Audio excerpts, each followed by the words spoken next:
کوفیوں کے بہت اصرار پر حضرت امام حسین رضی اللہ تعالی عنہ کوفہ تشریف لے جانے پر آمادہ ہو گئے، لیکن حالات کا پتہ لگانے کے لیے آپ نے پہلے اپنے چچا زاد بھائی حضرت مسلم بن عقیل رضی اللہ تعالی عنہ کو وہاں بھیجا اور حضرت مسلم سے فرمایا کہ تم وہاں جا کر میرے لیے کوفیوں سے بیعت لو، اگر انہوں نے بیعت کر لی تو مجھے مطلع کرنا، میں بھی آ جاؤں گا۔ چنانچہ حضرت مسلم اپنے 2 کم سن بچوں کے ساتھ لے کر کوفہ روانہ ہو گئے، اور ان 2 صاحبزادوں کا نام محمد اور ابراہیم تھا۔ یہ دونوں اپنے باپ کو بہت پیارے تھے، اس لیے یہ دونوں بھی اس سفر میں اپنے والد بزرگوار کے ہمراہ ہو گئے۔ حضرت مسلم کوفہ پہنچے تو آپ نے مختار بن عبید کے مکان پر قیام فرمایا۔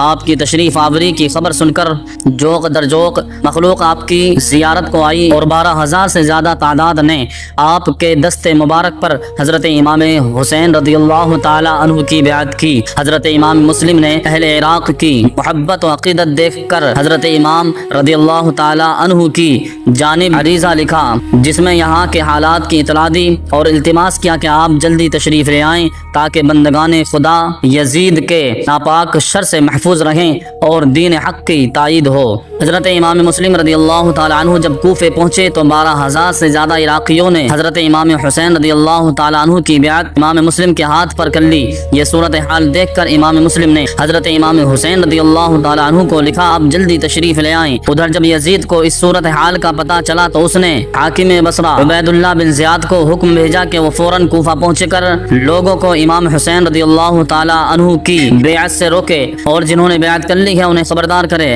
ابن زیاد بڑا مکار اور جلاد تھا، یہ ظالم جھٹ کوفہ پہنچا اور اہل کوفہ کو جمع کر کے یزید کی مخالفت سے ڈرایا، دھمکایا اور بڑے بڑے لالچ دے کر انہیں حمایت حسین سے روکا اور سب پر اپنا رعب اور دبدبہ بٹھا لیا۔ حضرت امام مسلم یہ صورتحال دیکھ کر رات کو ہانی بن عروہ کے مکان میں تشریف لے گئے اور فرمایا، اے ہانی، میں یہاں غریب مسافر ہوں، تو اہل کوفہ سے خوب واقف ہے، میں تیری پناہ میں آیا ہوں، مجھے اپنے مکان میں پناہ دے۔ ہانی قبول کیا اور ایک حجرہ اپنے گھر کا ان کے لیے خالی کر کے کہا کہ ابن زیاد کو پتہ چل گیا کہ مسلم کو ہانی نے پناہ دے رکھی ہے، چنانچہ اس نے اپنی فوج بھیج کر حضرت ہانی کو گرفتار کر لیا اور اس طرح کوفہ کے دیگر بڑے لوگوں کو قلعے میں نظر بند کر لیا۔ حضرت امام مسلم رضی اللہ تعالی عنہ کو اس صورتحال کا پتہ چلا تو آپ کی رگ ہاشمی جوش میں آئی اور اپنے دونوں بچوں کو قاضی کے گھر میں روانہ کر کے محبان اہل بیت کو بلایا تو آپ کی ندا پر جوق در جوق آدمی آنے شروع ہو گئے اور 40,000 کی جماعت نے آپ کے ساتھ مل کر قصر شاہی کا احاطہ کر لیا اور اپنے اور ابن زیاد کو گھیر لیا۔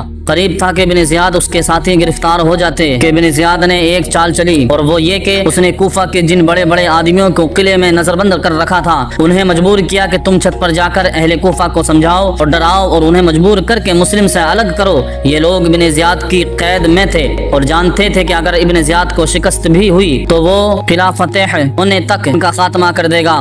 اس خوف سے وہ گھبرا اٹھے اور دیوار قلعہ پر چڑھ کر چلائے کہ بھائیو، مسلم کی حمایت تمہارے لیے خطرناک ہے، حکومت تمہاری دشمن ہو جائے گی، یزید تمہارے بچے بچے کو مروا ڈالے گا، تمہارے مال لٹوا دے گا، تمہاری جاگیر اور مکان ضبط ہو جائیں گے، اور اگر تم امام مسلم رضی اللہ تعالی عنہ ہی کے ساتھ رہے تو دیکھو ہم جو ابن زیاد کی قید میں ہیں قلعے کے اندر مارے جائیں گے۔ اپنے انجام پر نظر ڈالو، ہمارے حال پر رحم کرو اور اپنے گھروں کو چلے جاؤ۔ یہ حملہ کامیاب رہا اور حضرت امام مسلم رضی اللہ تعالی عنہ کا لشکر منتشر ہونے لگا، سب بے وفائی پر اتر آئے اور حضرت امام مسلم کا ساتھ چھوڑنے لگے، حتیٰ کہ شام تک حضرت مسلم رضی اللہ تعالی عنہ کے ساتھ صرف 500 کی تعداد رہ گئی۔ غروب آفتاب کے بعد جب اندھیرا ہوا تو وہ بھی ساتھ چھوڑ گئے اور امام مسلم رضی اللہ تعالی عنہ تنہا رہ گئے۔ حضرت امام مسلم رضی اللہ تعالی عنہ جب کوفہ پہنچے تو بے وفا کوفیوں نے آپ کے ہاتھ پر بیعت کر کے پھر آپ سے منہ موڑ لیا اور آپ کا ساتھ چھوڑ دیا، اور امام مسلم رضی اللہ تعالی عنہ تنہا رہ گئے۔ رات کا وقت تھا اور ابن زیاد نے آپ کی گرفتاری کے لیے شہر کے چاروں طرف کڑی نگرانی کر رکھی تھی۔ حضرت امام مسلم رضی اللہ تعالی عنہ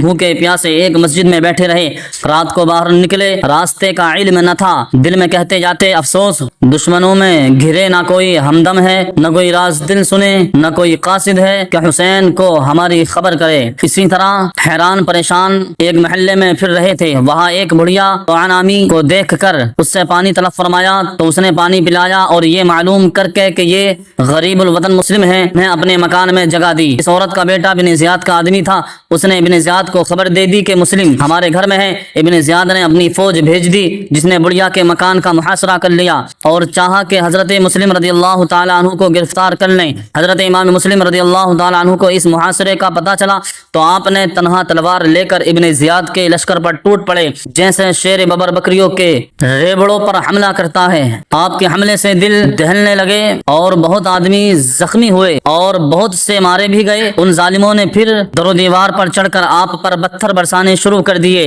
جس سے حضرت مسلم کا بدن مبارک خستہ ہو گیا اور ایک پتھر آپ کی پیشانی پر لگا، خون بہنے لگا۔ اسی وقت آپ نے مکے کی طرف رخ کر کے کہا، اے حسین، کچھ آپ کو اپنے بھائی خستہ جگر کی بھی خبر ہے کہ اس پر کیا گزری اور کوفیوں نے اس کے ساتھ کیا کیا؟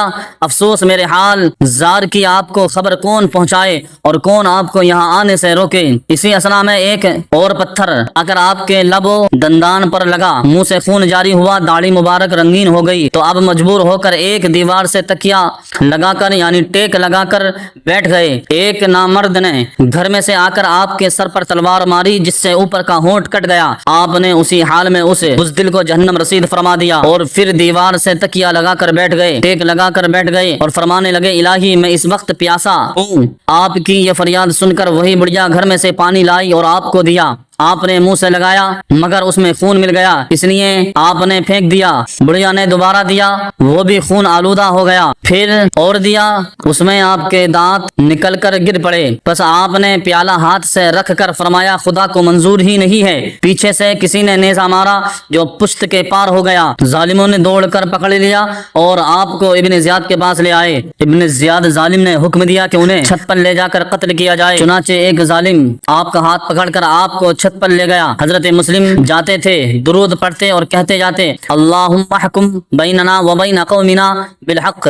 جب چھت پر پہنچے تو نیچے دیکھا کہ اہل کوفہ جمع ہو کر دیکھ رہے ہیں۔ آپ نے فرمایا، اے کوفیو، جب میرا ترتن سے جدا کیا جائے تو بدن دفن کرنا اور کپڑے اتار کر جو قافلہ مکہ جاتا ہو حسین کے پاس بھیج دینا اور میرے بچوں پر رحم کرنا۔ پھر مکے کی طرف رخ کر کے کہا، السلام علیکم، السلام علیکہ یا رسول اللہ صلی اللہ تعالی علیہ وسلم۔ بھائی یہاں کے آپ کو کیسے خبر کریں؟ بھائی یہاں کے آپ کو کیسے خبر کریں؟ ہرگز ادھر کو آپ نہ عزم سفر کریں۔ اتنے میں ظالم قاتل نے آپ کا سر مبارک تنہ اطہر سے جدا کر دیا۔ انا للہ و انا الیہ راجعون۔